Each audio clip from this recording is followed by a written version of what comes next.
अब वो बात को मतलब रूमर कर लूं, गाड़ी का अफवाह तो ध्यान मत देना भाई। सीएम साहब की वोट है हमारे 100% भाई, जीत रहे हैं,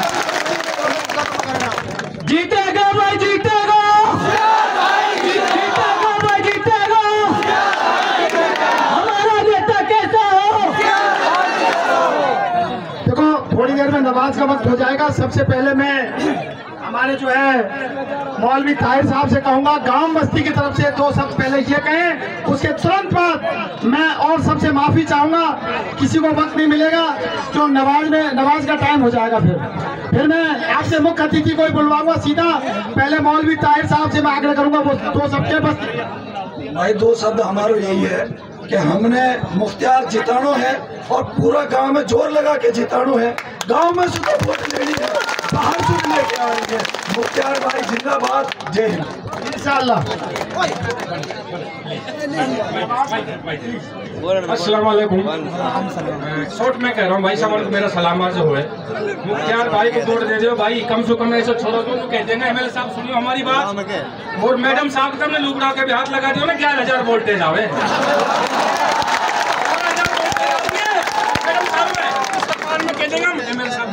वह कान में कह सकते हो कि आप लोग क्या दिया है? आप 36 बिरादरी के नेताओं को, इसने कौम को क्या दिया है? जो कहते हैं मैं सबका नेता हूँ, 36 बिरादरी की एक बिरादरी का नेता नहीं है। बेटा वहाँ बिठा, बेटी कहाँ बिठा दिया, बेटा बेटी बेटा पहाड़ी बिठा दिया। चलिए इसी से कह दिया तू रोल्टी का, खनन विभाग का, सब विभागों का ठेकेदार है, पैसा वसूल कर। मुख्तियार भाई, मुख्तियार भाई ठीक ज्यादा बोल रहा हूँ भाई। रफीक खान जालना के हैं, बहुत ही ओजस्वी बात, लेकिन हमें समझ नहीं दिया, बहुत समय बोल सकते हैं, अच्छे वक्त है। अब मैं तुम्हारे मुख्य अतिथि और जन जन के लाडले सचिन पायलट से ज्यादा क्रेज किसी नेता का है तो भाई मुख्तियार का है आज की तारीख में।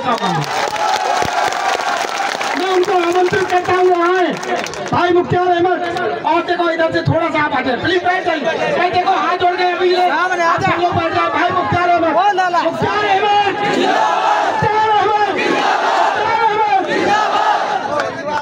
आगे आ जाओ, आगे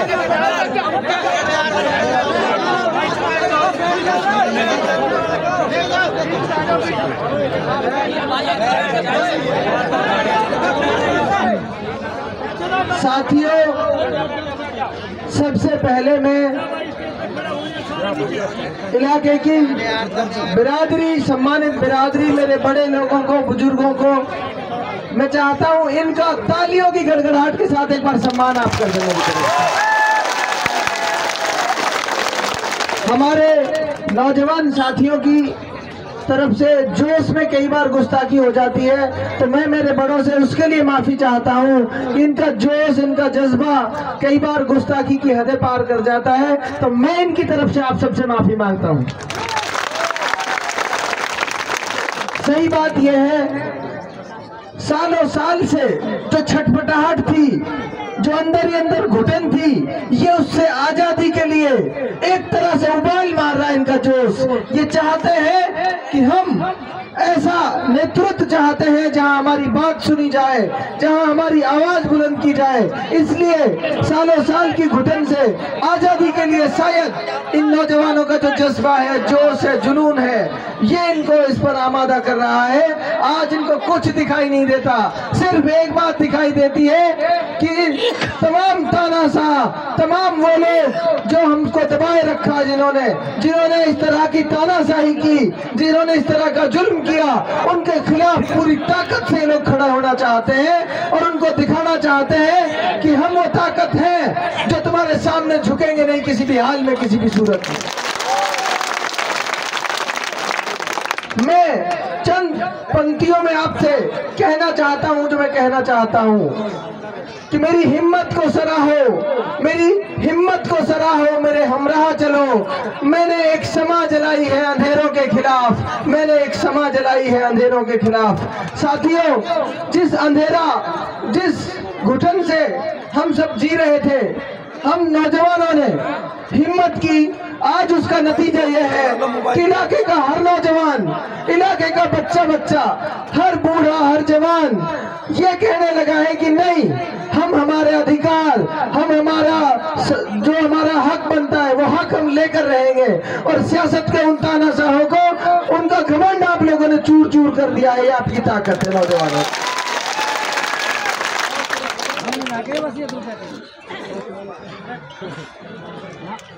अब यहाँ से आगे जिस मकाम पर आ खड़े हुए हैं आप लोग, अब बहुत सावधानी से ये अगले 4-5 दिन निकाल लें, बहुत सावधानी से, क्योंकि अब दोनों पार्टियों के पास कुछ बचा नहीं है। दोनों की जमानत जब्त होगी, दोनों पार्टियों की जमानत जब्त होगी। अब उनके पास कुछ बचा नहीं है, आपको फील्ड में भी कहीं नहीं दिखेंगे। अब वो कमरों में बैठ के साजिश रच रहे, साजिश। कल एक प्रधान फतेहपुर में जाकर 100 लोगों की सभा में कांग्रेस के उम्मीदवार का पति 100 लोगों की सभा में ये कह के आया है, खुदा के वास्ते भाई बीजेपी जिता दियो, मुख्तियार वोट मत दियो। आप तस्दीक कर लिए फतेहपुर में जाके।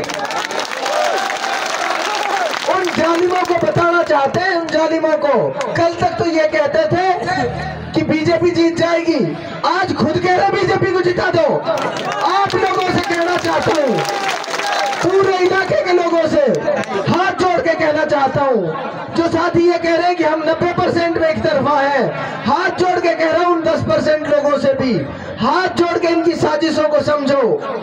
हाथ जोड़ के खुद कह रहे हैं लोगों से, गांव-गांव में जा जाके। इनका एक सरपंच, कल उसने मेरे पास फोन आया, कल उसने अपने आदमियों को इकट्ठा करके कहा कि कांग्रेस के इस कैंडिडेट के पास तो कोई सौदा नहीं है, तुम लोग बीजेपी को वोट दे दो। तो उसके लोग जो थे उन्होंने कहा नहीं, कभी भी तेरी ये बात नहीं मानेंगे। वो गाड़ी घर भर के रात 1 बजे मेरे पास पहुंचे, 1 बजे।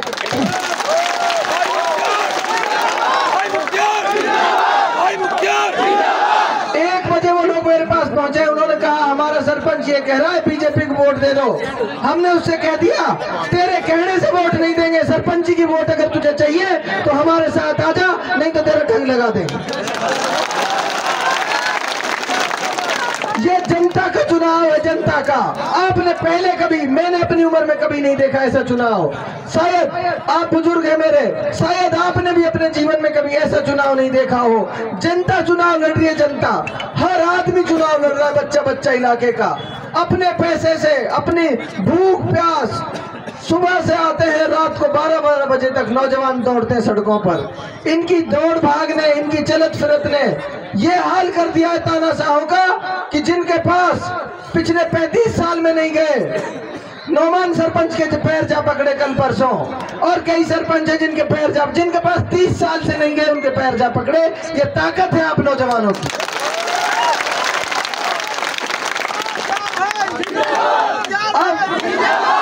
आप साथियों से ये कहना चाहता हूं, जो 10-12%, 15% जो लोग हैं जिनको ये गुमराह कर रहे हैं, जिनको, क्योंकि झूठ का सबसे बड़ा तंत्र इनके पास है, अफवाह फैलाने का सबसे बड़ा तंत्र इनके पास है। इनके पास सिर्फ झूठे लोग हैं। वो लोग हैं जिन्होंने कौम को सालों साल तक गुमराही में रखा। वो लोग तरह तरह की बातें फैलाएंगे, तरह तरह की बातें। कभी कहते हैं मुख्तियार 25 तारीख को बैठ जाएगा, कभी कहते हैं 20 को बैठ जाएगा। अरे ना समझो, पूरा इलाका मुख्तियार और इनके नौजवानों के साथ खड़ा है। तुम बैठ जाओगे, तुम बैठ गए हो। तुम जब बीजेपी को वोट देने की कह रहे हो तो तुम इससे ज्यादा क्या बैठोगे? तो ये तो बैठ गए। कांग्रेस के कैंडिडेट की जमानत जब्त हो चुकी है और उसकी कोशिश ये है कि बीजेपी को वोट चले जाए। आप लोगों से और मीडिया के माध्यम से तमाम इलाके के लोगों से हाथ जोड़ के अपील कर रहा हूं, इनकी साजिश में, इनकी चाल में नहीं आना है किसी को भी। बीजेपी का कैंडिडेट वही कैंडिडेट है जो ये कहता है मुझे जूते चलाने आते हैं, वही कैंडिडेट है जो ये कहता है मुझे बंदूक चलानी आती है। हम ये कह रहे हैं किसी भी हाल में ऐसे आदमी को जगह नहीं देनी है इस इलाके में, किसी भी हाल में। झूठ का नाटक करते हैं, देमरातों की बेटी होने का नाटक। देमरातों की बेटी होती, मोहब्बत की बात करती, नफरत की बात नहीं करती। वो देमरात भी है जिनसे तुम बंदूक चलाने की बात कर रहे हो। और मैं तो ये कहता हूँ कोई भी हो, किसी भी धर्म मजहब का आदमी हो, अगर कोई कैंडिडेट ईमानदार है और उसमें हिम्मत है चुनाव लड़ने की, तो मुख्तियार की तरह खुले मंच से ये कह के दिखाए कि 36 बिरादरी के लोगों को एक साथ लेके चलूंगा, पूरे जीवन में धर्म जाति के नाम पर चुनाव नहीं लड़ूंगा। बीजेपी के कैंडिडेट में हिम्मत है तो कह के दिखाए कि जाति धर्म पे चुनाव नहीं लड़ूंगा। अपनी पार्टी से पूछ ले कि जाति धर्म पे चुनाव लड़ेगी या नहीं लड़ेगी। 200 विधानसभा सीटों में बीजेपी ने एक भी टिकट मुसलमानों को नहीं दिया। वो हमसे वोट मांगते हैं, शर्म नहीं आती इन लोगों को कि हमसे वोट क्यों नहीं करते। जिन्होंने 200 विधानसभा सीटों में एक भी टिकट मुसलमान को नहीं दिया। कामा विधानसभा से 20 लोग मांगते थे, 20 लोगों को लुटवाया और टिकट की बात आई तो कहते हैं हम मुसलमान को नहीं देते। मुसलमान ऐसा पागल नहीं है जो तुमको वोट देगा।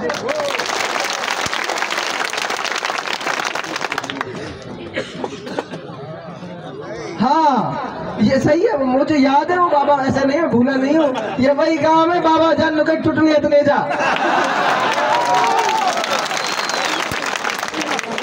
तो इस गांव में से तो चुटली भी ना मिल से, ये तो उसे 2 साल पहले कह दिया था चुटली ना मिल से। और मैं मीडिया के माध्यम से कह रहा हूँ बीजेपी को भी मुसलमानों की चुटली भी ना मिल से। सुनो, कुछ ठेकेदारों ने ठेका भी लिया है पिछले 1-2 दिन में। कुछ ठेकेदारों ने दाम लेकर, दमड़ी लेकर ठेका लिया है कि मैं इतने वोट दिला दूंगा। उन ठेकेदारों से बच के रहना जिन्होंने सौदा किया है। आपके वोट और आपको बेच दिया, आपको पता ही नहीं चला। उन ठेकेदारों से भी बच के रहना है और उन ठेकेदारों को भी हमेशा हमेशा के लिए सबक सिखाना है कि वोट बेचते कैसे है।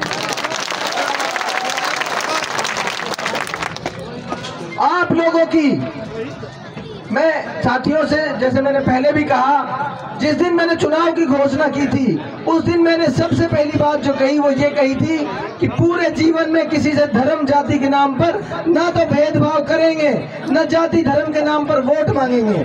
अगर बीजेपी के कैंडिडेट में हिम्मत है तो ये मंच से कह के बताए कि मेरी पार्टी जाति धर्म के नाम पर नफरत नहीं फैलाएगी। हिम्मत नहीं है, लड़ नहीं सकते चुनाव।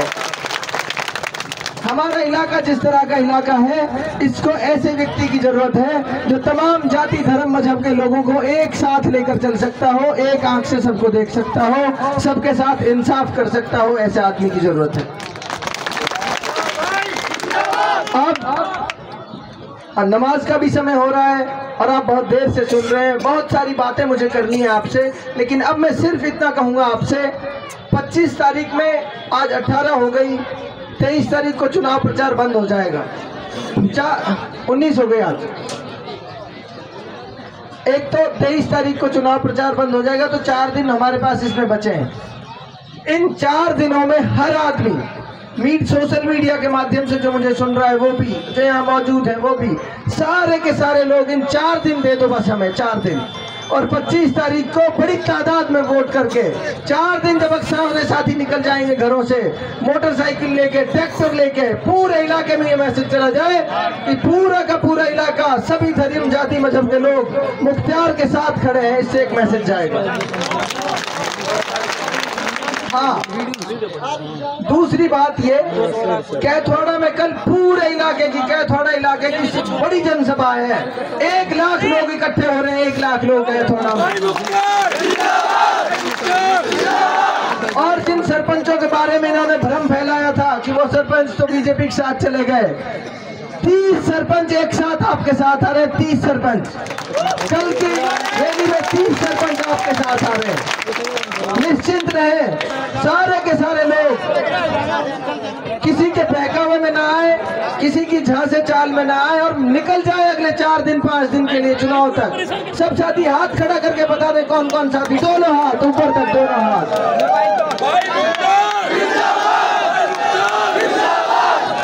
इंकलाब, इंकलाब, इंकलाब, इंकलाब, हमारी एकता, हमारी एकता।